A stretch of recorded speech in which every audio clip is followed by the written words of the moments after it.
اٹھانا بچھانا اور یہ سارے سسٹم نظام میں جو آنا چاہتے ہیں شخصیات سے نام درج کروائیں اور اپنا وظیفہ سمجھتے ہوئے اس میں بھرپور حصہ لیں. مل کے بآواز بلند صلوات.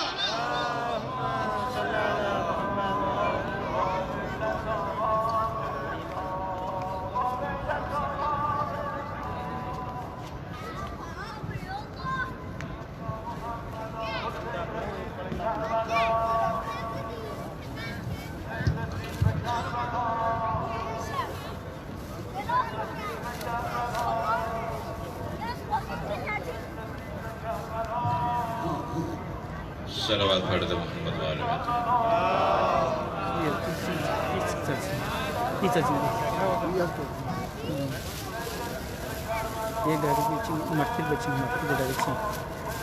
اس کائنات میں منتقم خون زہرا اور منتقم خون شہداء کربلا حضرت بقیت اللہ روحی و ارواح العالمین لتراب مقدمہ الفدا کی ظہور کی تعجیل کے لیے بآواز بلند صلوات پڑھ دیں.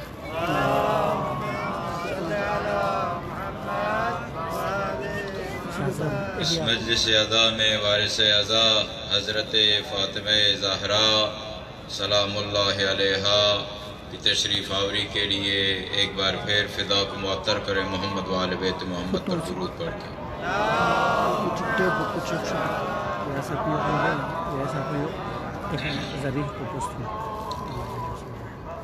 رب اشرح لی صدری ویسر لی امری واحلل عقدۃ من لسانی یفقہوا قولی.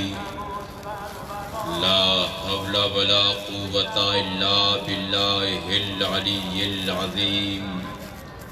اعوذ باللہ السمیع العلیم من الشیطان اللعین الرجیم. بسم اللہ الرحمن الرحیم. الحمد للہ الذی جعلنا من المتمسکین بولایت امیر المؤمنین علی بن ابی طالب. والحمد للہ الذی جعلنا من الباکین علی الحسین بن علی بن ابی طالب. ثم الصلاة والسلام على النبي المؤيد ورسول المسدد المصطفى الأمجد المحمود الأحمد أبي القاسم محمد صلى على محمد. ثم الصلاة والسلام على أهل بيته الطيبين الطاهرين المعصومين وأصحابه المنتجبين المنتخبين المتأدبين ولعنة الله على أعدائهم أجمعين من يوم عداوتهم إلى يوم الدين. آمين يا رب العالمين. يا محمد يا علي يا فاطمة يا صاحب الزمان أدركني ولا تهلكني. أما بعد فقد قال الله تبارك وتعالى في كتابه المجيد وفرقانه الحميد وقوله الحق. بسم الله الرحمن الرحيم. إنما يريد الله ليذهب عنكم الرجس أهل البيت ويطهركم تطهيرا.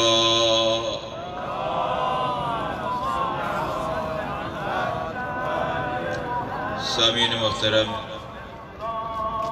میں کچھ نعرے لگاتا ہوں تاکہ ماحول مجلس کے لیے آمادہ ہو جائے. آپ تمام حضرات ہمارے نعروں کا جواب خلوص و نیت کے ساتھ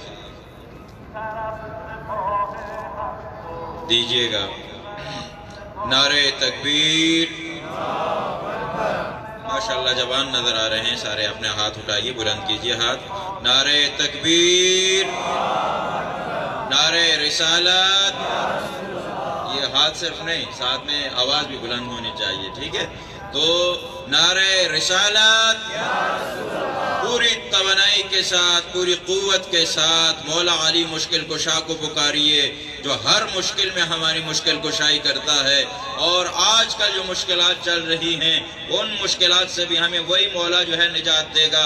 پوری قوت اور توانائی کے ساتھ نعرہ حیدری.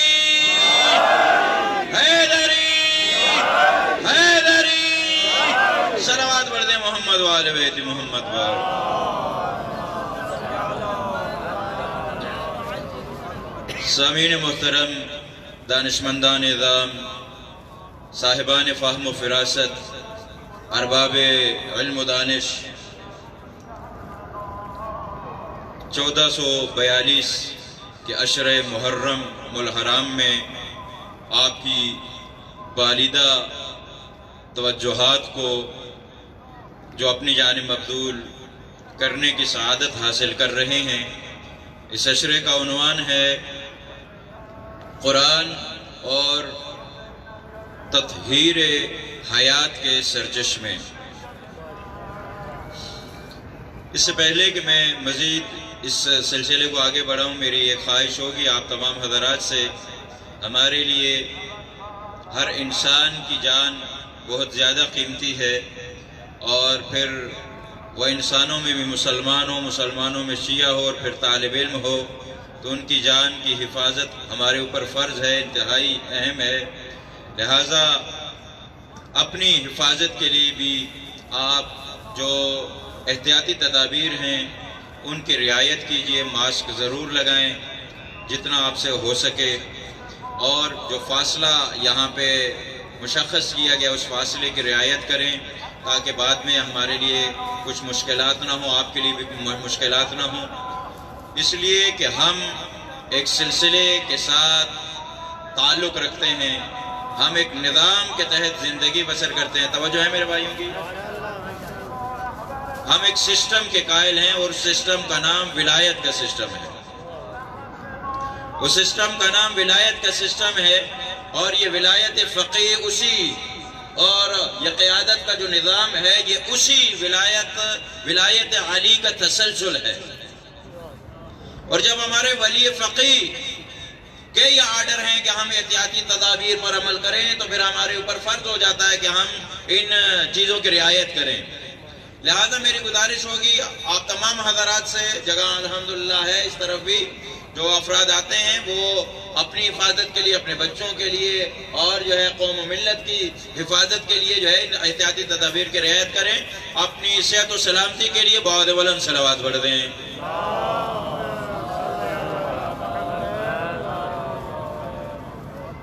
جناب والا، یہ صلوات تو ایسی تھی کہ جیسے بہت ہی مثلا روزے کی حالت میں دوپہر کو کوئی مجلس ہو رہی ہے، اس میں کہیں صلوات پڑھیں تو ایسی صلوات پڑھی جاتی ہے۔ یہ امام زمانہ کے سپاہیوں کی صلوات نہیں تھی، بعد بلند صلوات پڑھ دیں۔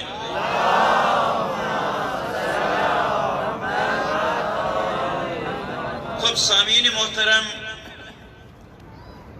قرآن اور تطہیر حیات کے سرچشمے کے عنوان سے جو سلسلہ کل سے شروع ہوا وہ آج دوسرے مرحلے میں ہے۔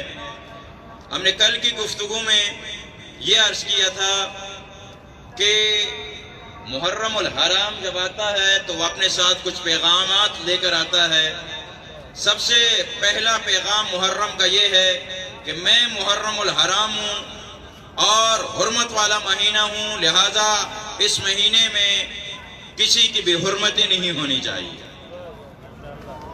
لیکن کل میں نے عرض کیا تھا کہ قرآن مجید نے دو جگہ پہ تعظیم کا حکم دیا، ایک شاعر اللہ کی تعظیم کا حکم دیا اور فلسفہ بھی بتا دیا، اور دوسرے مقام پہ اللہ رب العزت نے فرمایا کہ حرمات الہیہ کا احترام کریں اور تعظیم کریں۔ اور میں نے عرض کی تھی کہ جو حرمت الہی کے مالک ہیں ان کی تعظیم کرنی ہے، لیکن جو حرمت الہی کے حامل نہیں ہیں لیکن ہمارے مسلمان بھائیوں کی نظر میں یا جس معاشرے میں ہم زندگی گزار رہے ہیں ان کے لیے وہ مقدس ہیں، حرمت رکھتے ہیں، تو ان کی تعظیم ہم پر واجب نہیں ہے، لیکن ان کی توہین ہم نے نہیں کرنی ہے۔ تو جو ہے عزیزان گرامی، دونوں میں فرق ہے عزیزان گرامی، کہ ایک بار ہم تعظیم کرتے ہیں، ان کی تعظیم کا حکم نہیں ہے۔ ہمارے کسی مرجع نے، مقام معظم راہبری نے یہ نہیں کہا کہ آپ دوسروں کے مقدسات چاہے وہ جیسے بھی آپ ان کی تعظیم کریں، نہیں، ان کی احترام کی نظر سے دیکھنا اور ہے، ان کی تعظیم کرنا اور ہے۔ مقام معظم راہبری نے فرمایا کہ آپ ان کی توہین نہ کریں۔ اس حوالے سے تو عزیزان گرامی، یہ میں نے عرض کی کہ ماہ محرم الحرام جب آتا ہے یہ ہمیں تطہیر کا درس دیتا ہے، یہ ہمیں پاکیزگی کا درس دیتا ہے، یہ ہمیں تزکیہ نفس کا درس دیتا ہے، یہ ہمیں خود سازی کا درس دیتا ہے، یہ ہمیں خانوادہ سازی کا درس دیتا ہے، یہ ہمیں معاشرہ سازی کا درس دیتا ہے۔ توجہ ہے میرے بھائیوں کی؟ گھبرا کر ایک حیات چچا بول رہے ہیں، باقی ماشاءاللہ۔ تو عزیزان گرامی، دیکھیے آج یہ کر رہا تھا کہ اللہ تبارک و تعالیٰ نے ایک نظام خلق فرمایا، خود سبحان ہے، اور اللہ رب العزت چاہتا ہے کہ یہ کائنات بھی بے عیب ہو، اس کائنات میں بھی تطہیر کا نظام ہو، اس کائنات میں بھی پاکیزہ نظام ہو، چونکہ خود سبحان ہے۔ سبحان کا معنی کیا؟ سبحان کا معنی ہے کہ پاک اور منزہ ہے، بے عیب ہے، ہر قسم کے عیب سے وہ پاک ہے۔ عزیزان گرامی، وہ پاک ہے، لہذا اللہ رب العزت چاہتا ہے کہ اس کائنات میں بھی ایک پاکیزہ نظام قائم ہو، ایک تطہیری نظام قائم ہونا چاہیے، اور اسی وجہ سے اللہ رب العزت نے اس کائنات کو پاکیزہ بنانے کے لیے پاکیزہ بندوں کو اپنا نمائندہ بنایا۔ سماعت فرما رہے ہیں نا عزیزان گرامی؟ اللہ خود سبحان ہے، اللہ چاہتا ہے کہ کائنات میں بھی پاکیزگی آ جائے، طہارت آ جائے، اور رجس دور ہو جائے، گناہوں سے پاک معاشرہ ہونا چاہیے، برائیوں سے پاک معاشرہ ہونا چاہیے۔ اب اللہ رب العزت نے اس سسٹم کو چلانے کے لیے کچھ ہدایت کے سرچشمے بھیجے ہیں، کچھ تطہیر کے سرچشمے بھیجے ہیں، ان کو انبیاء کی صورت میں بھیجا، ائمہ کی صورت میں بھیجا۔ توجہ ہے نا عزیزان گرامی؟ اللہ رب العزت نے ان کو بھیجا اور انہیں معصوم بنا کر بھیجا۔ خود سبحان ہے، جو نمائندے بنا کر بھیجے وہ معصوم ہیں، اس لیے کہ معاشرے کی تطہیر اسی وقت ہو سکتی ہے کہ جب کوئی ایسا بندہ الگو بن کر سامنے آئے کہ جو خود پاک ہو، جو خود پاک ہو، جو خود پاک ہوگا دوسروں کو پاک کر سکے گا۔ عزیزان گرامی، البتہ یہ بعض حوالوں سے انشاءاللہ گفتگو آگے بڑھے گی۔ یہی وجہ ہے کہ ہم نے اپنے موضوع جو رکھا وہ یہی ہے کہ قرآن اور تطہیر حیات کے سرچشمے، اور آج ہم تمہیدی مراحل میں ہیں۔ آج کی تقریر بھی انشاءاللہ الرحمن آگے بڑھے گی، اور ہم آپ کو بتائیں گے کہ یہ تطہیر کے سرچشمے کون ہیں کہ جن کے نقش قدم پر چل کر ہماری حیات مطہر حیات بن سکتی ہے، پاک حیات بن سکتی ہے، ہماری حیات طیبہ بن سکتی ہے۔ یہ توجہ چاہوں گا۔ وہ کون سے ایسے سرچشمے ہیں، وہ کون سے ایسے مصادر ہیں، وہ کون سے ایسے منابع ہیں کہ جن کی جانب ہم رجوع کریں، جن کے ساتھ ہم اپنے آپ کو چھوڑ دیں تو ہماری زندگی سے رجس دور ہو جائے، ہماری زندگی سے علائشیں دور ہو جائیں، ہماری زندگی پاک ہو جائے، ہماری زندگی پاکیزہ ہو جائے۔ وہ کون سے ہیں؟ اچھا، اللہ تبارک و تعالی نے قرآن مجید میں سورہ احزاب 33واں سورہ 22واں پارہ اور 33ویں آیت میں یہ نظام تھوڑا سا صلوات پڑھ دیں محمد و آل بیت محمد۔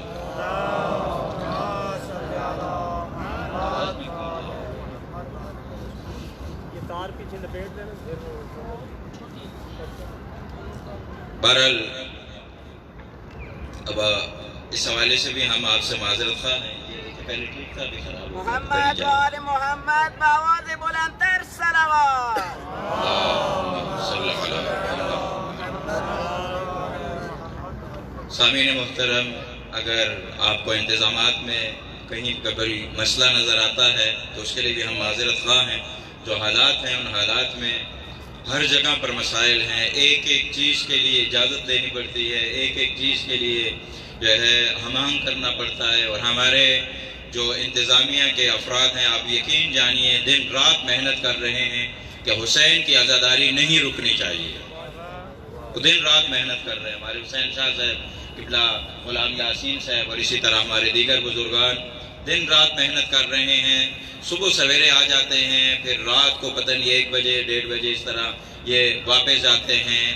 یہ لہٰذا آپ تمام حضرات سے بھی ہماری یہ گزارش ہے کہ آپ لوگ بھی اس میں ہمارے ساتھ تعاون فرمائیں، قالینیں اٹھانے میں، قالینیں ڈالنے میں اور ہر حوالے سے، چونکہ ہم نے یہاں پر یہ ان لوگوں کو یہ بتانا ہے کہ ہماری قوم جو ہے وہ پاکیزہ قوم ہے، وہ طیب قوم ہے، وہ طاہر قوم ہے، اور کیوں نہ ہو جو پاکستانی قوم ہے، پاک ہے نا پاکستان.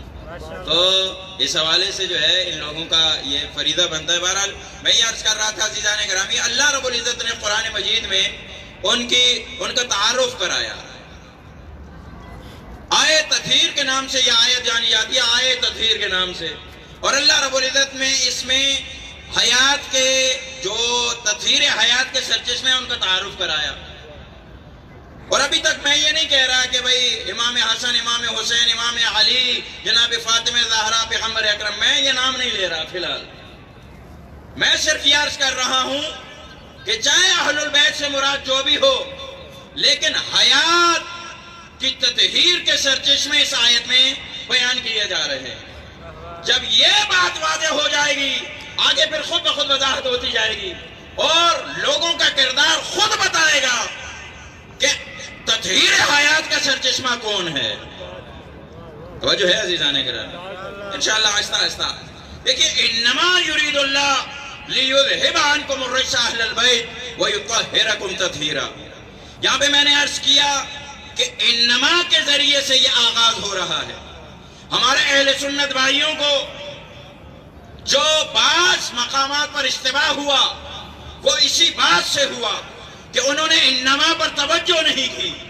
انما پر اگر توجہ کرتے اور انما کو اگر وہ سمجھ جاتے یا سمجھنے کی کوشش کرتے یا سمجھ کر اس کو بیان کرتے، اگر جو بال کی کھال اتارنے والے مولوی عزیزان گرامی، وہ انما ان کو نظر نہیں آتا ہے، لیکن اپنے مطلب کی بات جو ہوتی ہے نا وہی بیان کی جاتی ہے. انما کو اگر یہ بولڈ کریں اور ہائی لائٹ کریں تو پھر ان کے لیے مسائل ہیں، لہذا اس چیز کو چھوڑ جاتے ہیں، اگنور کرتے ہیں. انما کو دیکھیے، انما یہ تاج ہے بعض آیتوں کا، اور کیا مزے کی بات ہے، اہل بیت عصمت و طہارت کے حوالے سے جو آیت آپ دیکھیں گے تو بعض آیتوں میں وہاں پر انما آیا، انما ولیکم اللہ ورسولہ. توجہ ہے نا عزیزان گرامی؟ تو یہ انما آیا، لیکن اس آیت میں انما کا مطلب کیا ہے؟ میں نے کل دو ترجمے آپ کے سامنے پیش کیے. ایک ترجمہ اسماعیل دیوبندی صاحب کا کہ انہوں نے کہا انما کا مطلب یہ ہے کہ انما جس کلمے پر آ جاتا ہے اس کا مطلب یہ ہوتا ہے کہ اس جیسا کوئی نہیں، اس جیسا کوئی نہیں. اب یہ ترجمہ ٹھیک ہے، وضاحت ٹھیک ہے، نہیں ہے ٹھیک، مجھے اس سے کوئی غرض نہیں ہے عزیزان گرامی. میں ایک قول جو ہے نقل کر رہا ہوں، توجہ سے سماعت فرمائیے گا. لیکن اس کا حقیقی معنی کیا ہوتا ہے انما کا؟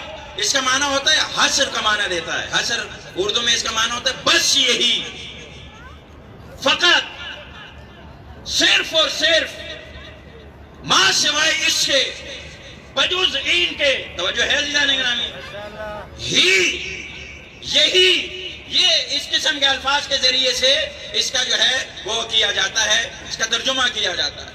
لیکن اب سوال یہ پیدا ہوتا ہے عزیزان گرامی کہ یہ انما جس کلمے پر آ جائے، اگر وہ دو کلمے ہیں تو معنی آسان ہے، لیکن اگر اس کے بعد جملہ آ جاتا ہے اور جملات آ جاتے ہیں تو پھر اس انما کا تعلق جوڑنے میں مشکلات سامنے آتی ہیں کہ بھئی انما نے کس چیز کا حصر کیا، کس چیز کو اپنے احاطے میں لیا، کس چیز کو منحصر کیا، کس چیز کے ساتھ ہم ہی کا معنی لگائیں، کس چیز کے ساتھ ہم فقط کا معنی لگائیں. توجہ ہے نا عزیزان گرامی؟ تو میں نے جو تفاسیر دیکھی عزیزان گرامی، ان تفاسیر میں اور بہت سی کتابیں میں نے دیکھی، یہاں پہ یہ آئے تطہیر کے ذیل میں جیسے انما کی وضاحت اور متعلقات علامہ نقل نے بیان کی ہے ویسے کسی نے نہیں بیان کی. علامہ نقل سید علی نقی النقوی مرحوم جو تھے مجتہد الاصل، عزیزان گرامی، انہوں نے بیان کی. وہ بیان کرتے ہیں کہ انما کا تعلق کس کے ساتھ ہے؟ اگر اس کو لیا جائے یرید اللہ، کل میں یہ بیان کر چکا، یرید اللہ کہ اللہ کا ارادہ، یریدو کا فاعل کون ہے بولیے؟ اللہ فاعل ہے، مرید کون ہے؟ اللہ ہے، ارادہ کرنے والا کون ہے؟ اللہ ہے۔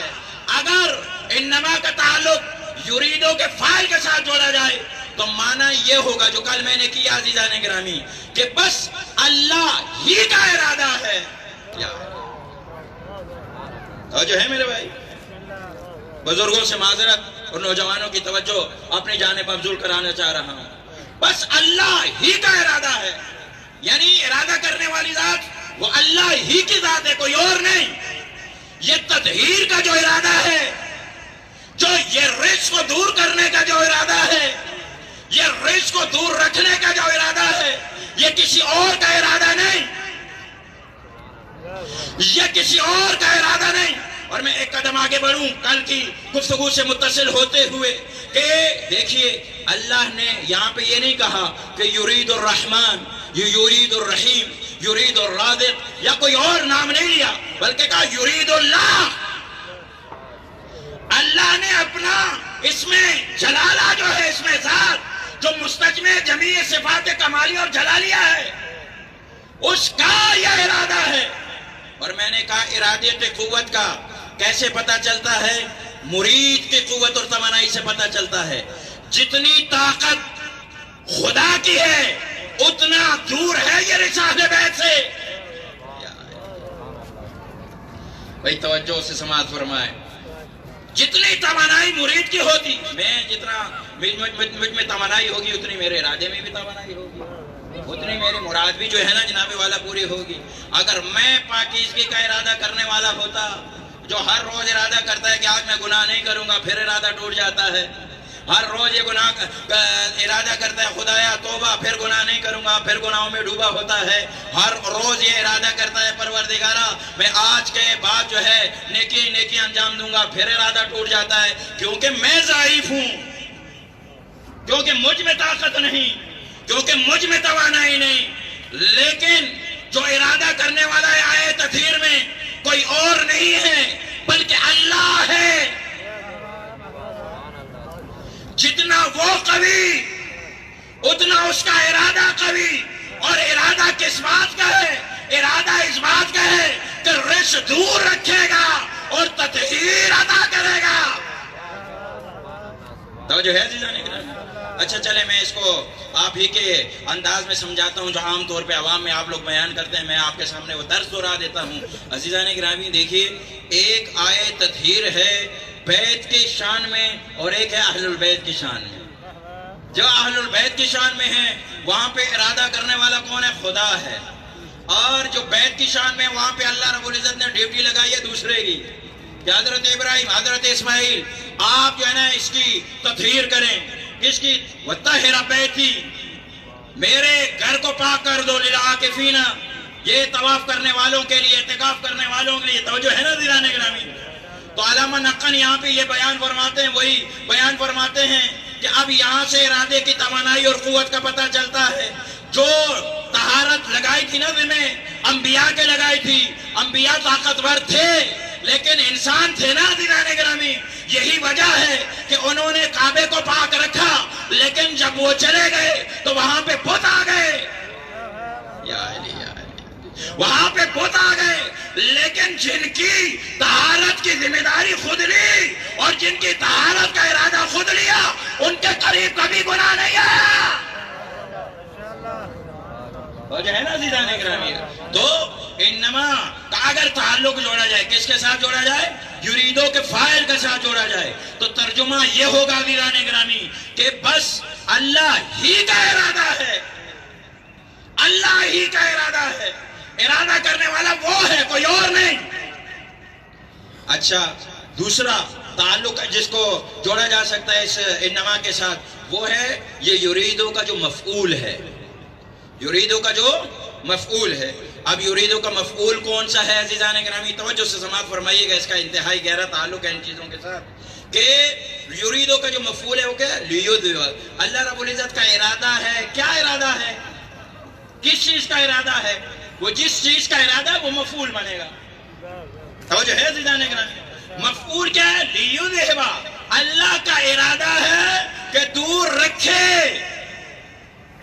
یریدو کا جو فاعل اور لیذہب کا جو فاعل وہ خدا ہے. توجہ ہے عزیزان گرامی؟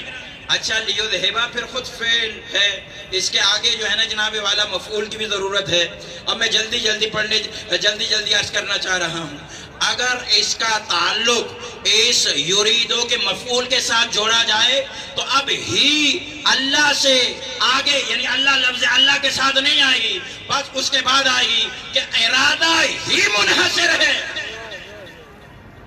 یعنی اللہ کا بس یہی ارادہ ہے، اللہ کا بس یہی ارادہ ہے. اور وہ ارادہ کیا؟ مفعول کیا ہے؟ مفعول یہ ہے کہ اذہاب ریش کا ارادہ ہے. یہ دوسرا معنی.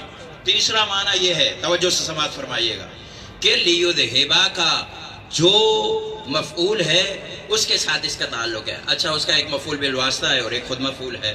اگر مفعول کو لیا جائے الریش کو لیا جائے الریش کو، تو مطلب یہ ہے کہ اللہ رب العزت کا ارادہ ہے کہ بس ساری نجاستوں کو تم سے دور رکھے.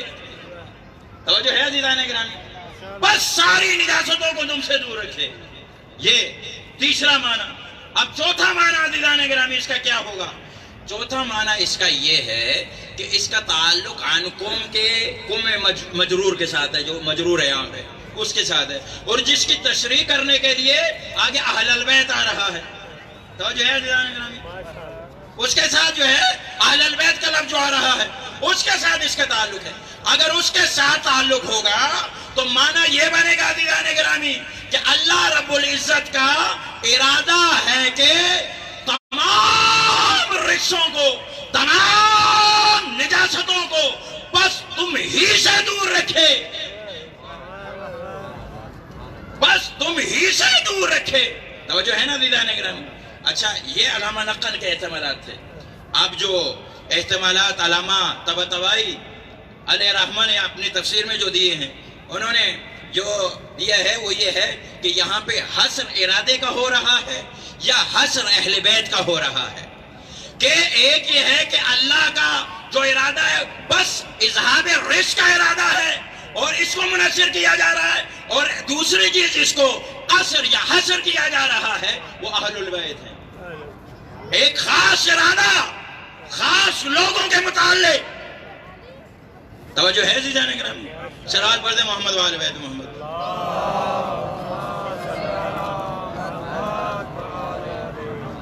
اچھا دیکھیے یہاں تک یہ جو میں یہ انما اور یہ احتمالات وغیرہ بیان کر رہا ہوں عزیزان گرامی، یہ اسی لیے بیان کر رہا ہوں کہ ہم اپنے مدعا کو بیان کر سکیں. مدعا اس آیت کے ذیل میں دو چیزوں پہ بحث کی جاتی ہے. ایک یہ ہے کہ آیا اس سے عصمت اہل بیت ثابت ہوتی ہے یا نہیں. توجہ ہے عزیزان گرامی؟ عصمت اہل بیت ثابت ہوتی ہے یا نہیں. اور دوسری چیز جو جس چیز کی یہاں پہ ضرورت ہے کہ اہل البیت ہیں کون. یہی دو مطالب اس کے ذیل میں بیان کی جاتے ہیں. جب یہ دو چیزیں بیان ہو جائیں گی اور پوری تاکیدات کے ساتھ بیان ہو جائیں گی، اب پتہ چل جائے گا کہ تطہیر کے سرچشمے کون ہیں. جب تطہیر کے سرچشمے بیان ہو جائیں گے، اب دوسرا مرحلہ ہے کہ کیسے ہم اپنی حیات کی تطہیر کروائیں. یہ اگلی مجالس میں جا کر انشاءاللہ بیان ہوگا. تو عزیزان گرامی یہ انما کا تعلق ہے. ایک صلوات پڑھ دیں محمد والے.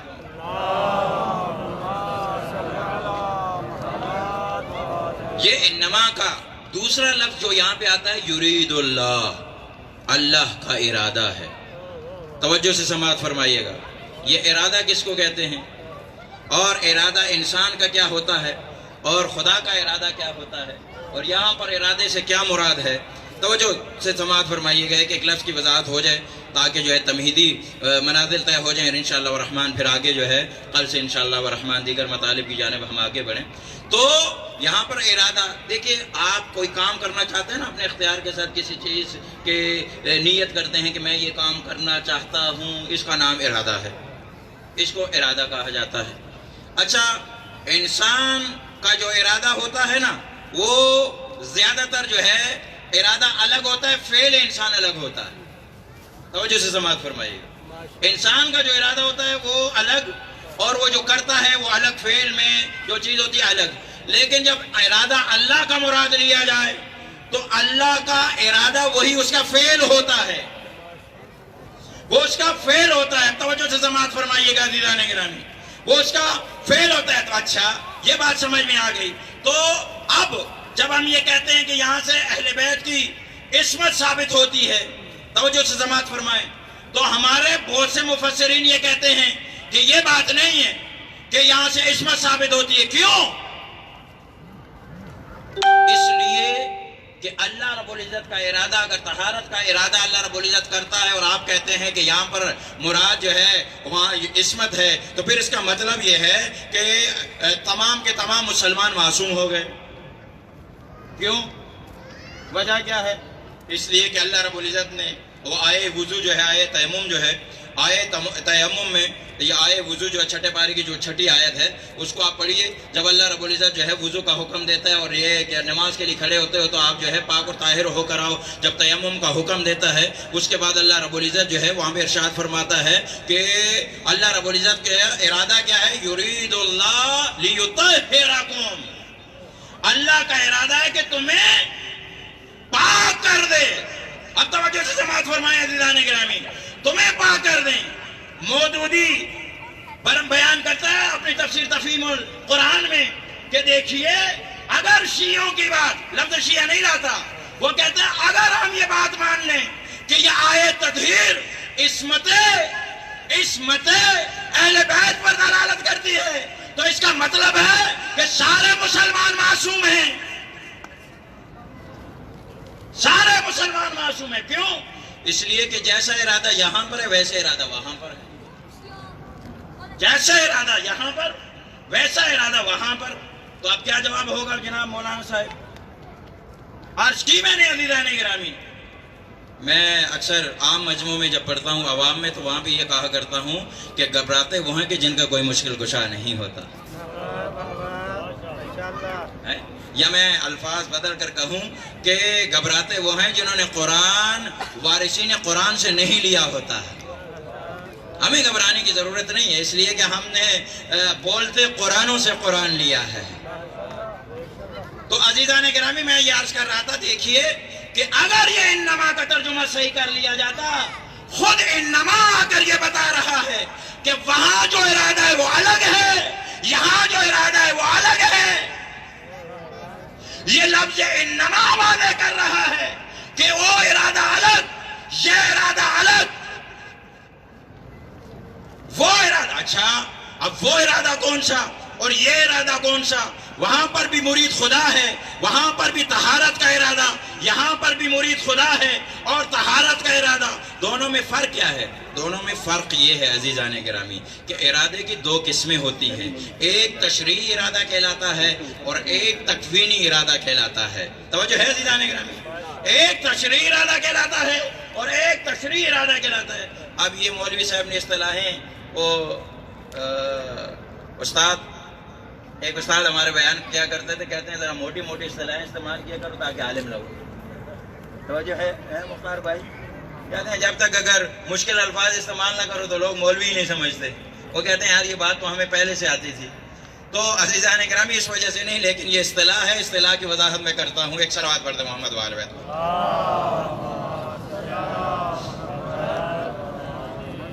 دیکھیے عزیزان گرامی، جب ارادہ انسان کا اپنے ساتھ تعلق رکھتا ہو، اپنے ساتھ کسی غیر سے مطلوب نہ ہو، اس کو تکوینی ارادہ کہتے ہیں. اور جو ارادہ کسی غیر سے مطلوب ہو کہ کسی دوسرے سے وہ کام آپ کا مقصود ہو، اس کو ارادہ تشریع کہا جاتا ہے. جہاں پہ ارادے میں اور یہ اس میں جو ہے مراد میں کوئی فاصلہ نہ آئے وہ تکوینی ہوتا ہے. کہے اور ہو جائے یہ تکوینی ہے. لیکن جہاں پہ دوسرے سے ارادہ کیا جائے، مثلا ایک بار میں خود کھانا چاہتا ہوں، کھا لیا میں نے، توجہ ہے عزیزان گرامی، یہ میرا تکوینی ارادہ ہے. لیکن اب میں کیا چاہتا ہوں میرا بیٹا یہاں پر کہیں ہوگا، میں اپنے بیٹے سے کہتا ہوں کہ میرا بیٹا بنے، مثلا ایک عالم دین بنے. یہ میرا ارادہ ہے کہ میرا بیٹا جو ہے عالم دین بنے. اب ارادہ تو میرا ہے لیکن میرے اختیار میں نہیں ہے، میرے بیٹے کے اس پہ ہے کہ بیٹا اگر محنت کرے گا تو وہ عالم دین بنے گا، وہ روحانی بنے گا، وہ مجتہد بنے گا، وہ خادم اہل بیت بنے گا. توجہ ہے عزیزان گرامی؟ تو یہ ارادہ، تو ایسا ارادہ تشریع کہلاتا ہے کہ جو آپ کی ذات کے ساتھ نہ ہو بلکہ دوسرا کوئی کرے. اللہ کے ارادے دو قسم کے ہیں. ایک اللہ کا ارادہ ایسا ارادہ ہے کہ جو اللہ نے لوگوں سے چاہا ہے، اس ارادے کو تشریع کہا جاتا ہے کہ جو آئے وضو میں ہے کہ اللہ چاہتا ہے کہ وضو کے ذریعے سے ہر بندہ پاک ہو جائے. بھائی تمہید میں نے یہی تو عرض کیا نا ہے. لیکن یہاں پر انما کی قید آ کر یہ بتا رہی ہے کہ یہاں پر یہ تشریعی ارادہ مراد نہیں ہے. کیوں؟ اس لیے کہ اگر یہ ارادہ تشریعی ہوتا تو انما کے ساتھ اس کو حاصل کرنے کی ضرورت نہیں تھی. بات سمجھ آ رہی ہے؟ حاصل کرنے کی ضرورت نہیں تھی. اور یہاں پہ فضیلت کے طور پر مطرح نہ ہوتا، انشاء کے طور پر مطرح ہوتا، کوئی معنی نہیں رکھتا. حالانکہ یہ یہاں پر فضائل کے زمرے میں آ رہی ہے. ایک صلوات پڑھ دیں محمد وآل پہ.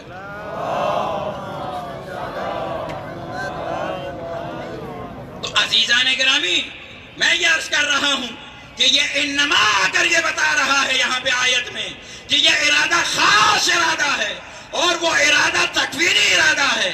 یہاں پر فاصلہ درمیان میں نہیں ہے، بلکہ اللہ نے ارادہ کیا اور اہل بیت مطہر ہیں. اللہ نے ارادہ کیا اور وہ لوگ جو ہے نا پاک ہیں. اور عزیزان گرامی، اگر وہ مطہر نہ ہوتے، دیکھیے عزیزان گرامی، ایک ہوتا ہے طاہر. طاہر وہ چیز ہوتی ہے کہ جو خود پاک ہوتی ہے، دوسروں کو شاید جو ہے وہ پاک نہ کر سکے. توجہ ہے؟ جیسے مضاف پانی، جیسے آپ چائے پیتے ہیں، ہم چائے پیتے ہیں ماشاءاللہ پاک ہے، لیکن اس کے ساتھ وضو ہوتا ہے؟ نہیں ہوتا. عزیزان گرامی، آپ شربت پیتے ہیں، ہم شربت پیتے ہیں جناب والا، وہ اس کے ساتھ وہ پاک ہے، اسی لیے تو ہم پی رہے ہیں. لیکن کیا دوسری چیز کو پاک کر سکتی ہے؟ نہیں پاک کر سکتی. تو اسی طرح یہ مطہرات وہ چیزیں ہوتی ہیں کہ جو خود بھی پاک ہو اور دوسری چیز کو بھی پاک کریں. تو عزیزان گرامی، اہل بیت فقط طاہر نہیں ہیں، مطہر ہیں. اہل بیت فقط طاہر نہیں، مطہر ہیں. اہل بیت خود تو پاک ہیں ہی، لیکن یہ سرچشمے ہیں تطہیر حیات کے. اگر آپ کو یقین نہیں آتا عزیزان گرامی، تو آئیے میں آپ کو ایک جانب لے کر چلتا ہوں. کربلا میں امام حسین کے ساتھ سفر کیجئے. کربلا میں حسین علیہ السلام کے ساتھ قدم بقدم چلیے اور دیکھیے کہ حسین کیسے حیات کی تطہیر کے سرچشمہ ہے. یہ کیسے نجات کی کشتی چل رہی ہے اور کیسے یہ انسان کو ضلالت سے نجات دلا رہی ہے. قدم قدم پر آیت قرآن کی تلاوت ہو رہی ہے. قدم قدم پر جو ہے یہ تطہیر کی جانب لوگوں کو بلایا جا رہا ہے. یہ الگ بات ہے کہ بعض ایسے لوگ ہوتے ہیں کہ جو اپنے آپ کو پاک کرنا ہی نہیں چاہتے، وہ ایک الگ بات ہے. دیکھیے عبید اللہ بن حر جوفی، امام علیہ السلام کا قافلہ جا رہا ہے. ساتھ میں ایک مقام پہ ایسا آتا ہے جہاں پہ مولا کو خبر ملتی ہے کہ یہ بندہ جو ہے وہاں پہ عبید اللہ ہے. عبید اللہ کے بارے میں ملتا ہے کہ یہ جناب والا اچھا جنگجو تھا، ماہر جنگجو تھا، لیکن یہ جو افرادی چاہتے ہیں نا کہ نہ ہم ادھر کے نہ ادھر کے، ہم تو سب کے ہیں ماشاءاللہ، تو یہ اس طبقے والا تھا. کہا نہ میں یزید کا ہوں نہ میں حسین کا ہوں. اس کیٹیگری کا یہ بندہ ہے. امام حسین علیہ السلام نے حجاج بن مشروق کو بھیجا کہ جائیے اس کو کہیے کہ امام علیہ السلام آپ سے ملنا چاہتے ہیں اور آپ کو میں یوں کہوں کہ آپ کو پاک کرنا چاہتے ہیں، آپ کی تطہیر کرنا چاہتے ہیں. لیکن وہ نہیں مانا امام علیہ السلام، بلکہ میں یوں کہوں کشتی نجات خود چل کر اس کے پاس گئی. جب کشتی نجات خود اس کے پاس چل کے گئی، انہوں نے، میں اس طرح سے اس کو بیان کرتا ہوں، انہوں نے کشتی نجات کو چوما، کشتی نجات کے فضائل بیان کی. آپ تو بڑے اچھے ہیں، آپ تو پیغمبر کے بیٹے ہیں. توجہ چاہوں گا عزیزان گرامی، آپ تو بہت اچھے ہیں، آپ کے بارے میں شاید یہ کہا ہو پیغمبر نے یہ فرمایا ہے، آپ نے یہ کیا ہے، اونچے مقام پر ان کو بٹھایا. لیکن پیغمبر زادے نے جب مطالبہ کیا کہ بھئی آؤ ہماری مدد کے لیے آ جاؤ، ہماری نصرت کے لیے آ جاؤ، تو اس نے کہا میں حسین معافی چاہتا ہوں، میں آپ کی مدد نہیں کرنا چاہتا. کیوں؟ اس لیے کہ میں نہ یزید کا ہوں نہ میں تیرے گروپ میں آنا چاہتا ہوں. کہا میں نہیں آنا چاہتا. اچھا پھر کہا ایسے ہے حسین؟ آپ جنگ کے لیے جا رہے ہو، میں آپ کو تلوار دینے کے لیے تیار ہوں، میں آپ کو گھوڑا دینے کے لیے تیار ہوں۔ میں یہ عرض کیا کرتا ہوں، جب یہ بیان کرتا ہوں تو میں یہاں پہ عرض کیا کرتا ہوں کہ شاید یہ سمجھ رہا تھا کہ حسین اس کا محتاج ہے، حالانکہ ایسے نہیں تھا، یہ حسین کا محتاج تھا۔ پانی ہمارا محتاج نہیں، ہم پانی کے محتاج ہیں۔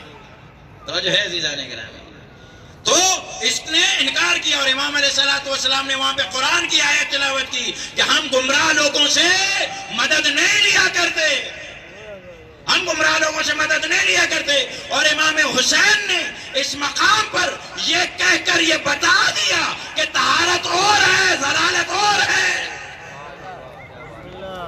کل میں نے کہا تھا مروان کے حوالے سے کہ وہاں پہ پیغمبر زادے نے فرمایا تھا کہ تو رجس ہے، تو میرے قریب نہیں آ سکتا، اور یہاں پر انہوں نے یہ بیان فرمایا، یہاں پہ اس کے لیے بیان فرمایا تو مذل ہے، اور مذلین سے ہم مدد نہیں لیا کرتے۔ عزیزان گرامی، یہ امام حسین علیہ السلام، اگر امام حسین علیہ السلام نے کشتی نجات چلا دی ہے، وہ کشتی نجات ولایت فقیہ کی صورت میں، وہ کشتی نجات مرجعیت کی صورت میں، وہ کشتی نجات عزاداری امام حسین کی صورت میں چل رہی ہے۔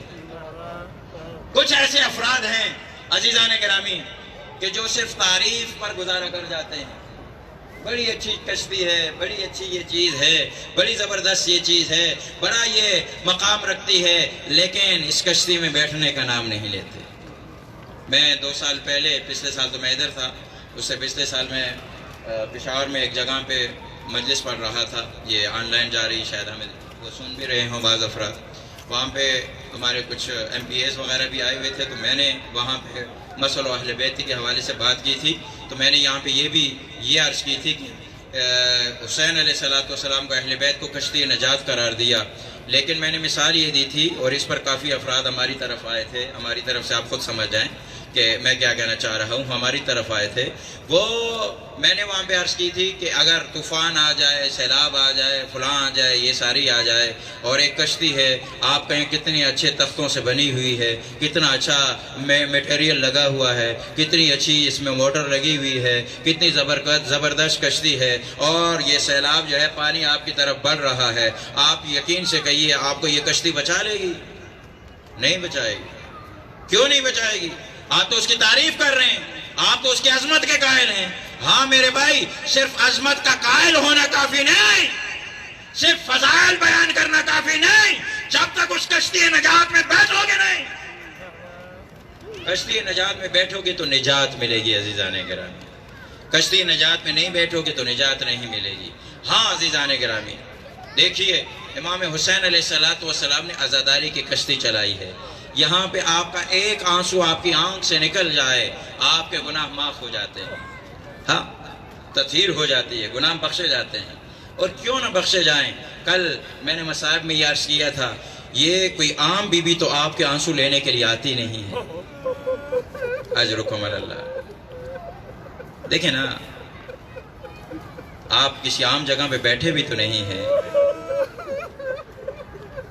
امام رضا کی پردیسی بہن کے گھر میں بیٹھے ہوئے ہیں، اہل بیت کے گھر میں بیٹھ کر اہل بیت کو پرسہ دے رہے ہیں، اور دوسری طرف آپ یہ ذرا تصور کیجئے نا عزاداران سید الشہداء کہ ایک شکستہ پہلو والی بیوی ہے، اس کے ہاتھ میں ایک شیشی ہے اور ایک رومال لے کر آتی ہے، اور آپ کے آنسو اس کے اوپر لیتی ہے، اور اس کو جو ہے وہ اپنے پاس محفوظ رکھتی ہے تاکہ تیری تطہیر ہو جائے، تاکہ میری تطہیر ہو جائے۔ ہاں عزاداران سید الشہداء، جب محرم کا چاند طلوع ہوتا تھا نا عزاداروں، تو آئمہ کے امامے اتر جاتے تھے، آئمہ کے گھروں کے اندر سے آپوشیاں لگ جاتی تھی، آئمہ ذاکرین کو دعوت دیتے تھے، مستورات کو بٹھاتے تھے اور مصائب بیان کرتے تھے، ہاں، اور حکم دیتے تھے فَبْكِ لِلْحُسَيْن، حسین پر رو، حسین پر رو۔ ہاں عزاداران سید الشہداء، امام حسین پر رو۔ امام رضا نے فرمایا، ہاں ریان کو کیا فرمایا؟ ان کو یہی فرمایا نا، ہاں کہ دیکھو میرے حسین پر رو، کیوں؟ اس لیے کہ میرے بابا میرے جد حسین کو ایسے ذبح کیا گیا ہے جیسے گوسفند کو ذبح کیا جاتا ہے۔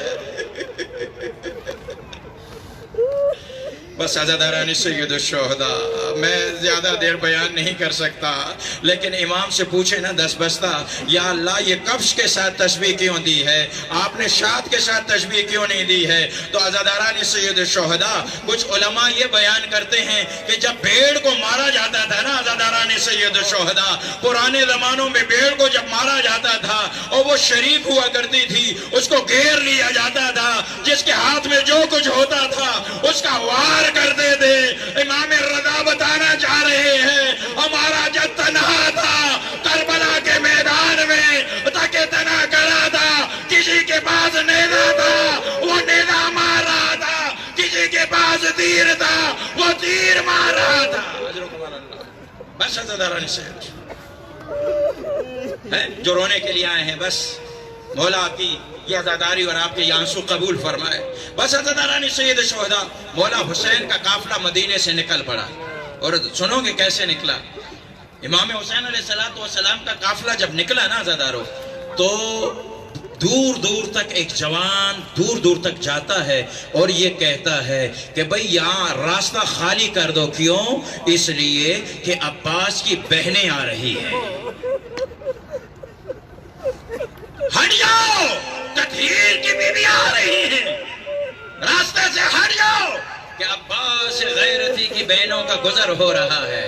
بس عزاداران سید الشہداء، اور میں نے علماء سے یہ سنا ہے کہ جب زینب کبریٰ کا دل گھبرانے لگتا تھا نا، فوراً حسین کو کہتی حسین میرے عباس کو بلاؤ،